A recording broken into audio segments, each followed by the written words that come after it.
জানো তো ফোন করছে, এখন আমি কি করে ধরি? হ্যালো, এই শোনা মাথা ফোন ধরছে রে। ওকে আকে চাই। এখন কি বলবো রে? ওহো, মাথায় একটা আইডিয়া আসছে।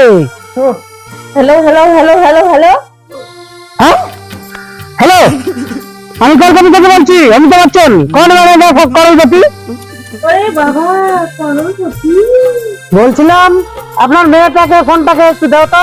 আমি কলকাতা থেকে বলছি, আমি তো বচ্চন। ফোন মানেগা করলপতি। কলকাতা থেকে বলছে, ফোন করছে করলপতি। আমি কথা বল। হ্যালো, হ্যাঁ হ্যালো হ্যালো জান, আমি বলছি। আমি জানো, আমি বলছি। কে? অমিতাভ বচ্চন? হ্যাঁ, বলো বলো বলো। ঠিক ঠিক করে আমার প্রশ্নের উত্তর দিবে। তুমি আমার সাথে দেখা করবে স্কুলের গলিতে, নাম্বার 1, নাম্বার 2 দেখা করবে আমার কলা বাগানে, নাম্বার 3 দেখা করবে স্কুলের গলিতে। হ্যাঁ, এই নাম্বার 3টা ব্লক করে দিল। হ্যাঁ, নাম্বার 1 বিকেল 3টে দেখা করবে, না নাম্বার 2 সন্ধ্যায় দেখা করবে, না নাম্বার 3 কাল সকালেই দেখা করবে।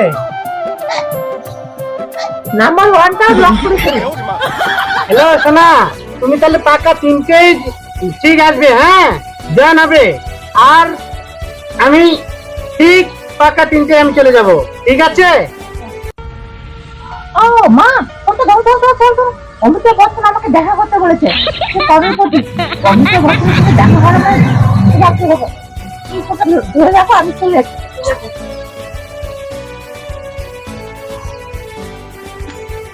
আরে তুই কখন এসেছিস? এসে গেছে তুমি?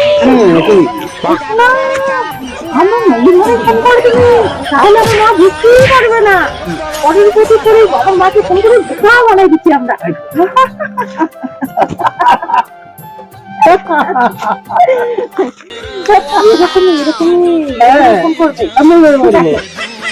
জানো, অনেকদিন থেকে কথাবার্তা হয়নি। তুমি আর আমি একটু বসে গল্প করি, কেমন? হ্যাঁ, অনেকদিন ধরে। তো তুমি ভালো আছো তো? হ্যাঁ, হ্যাঁ আমি ভালো আছি। আমি তো তোমাকে করছি।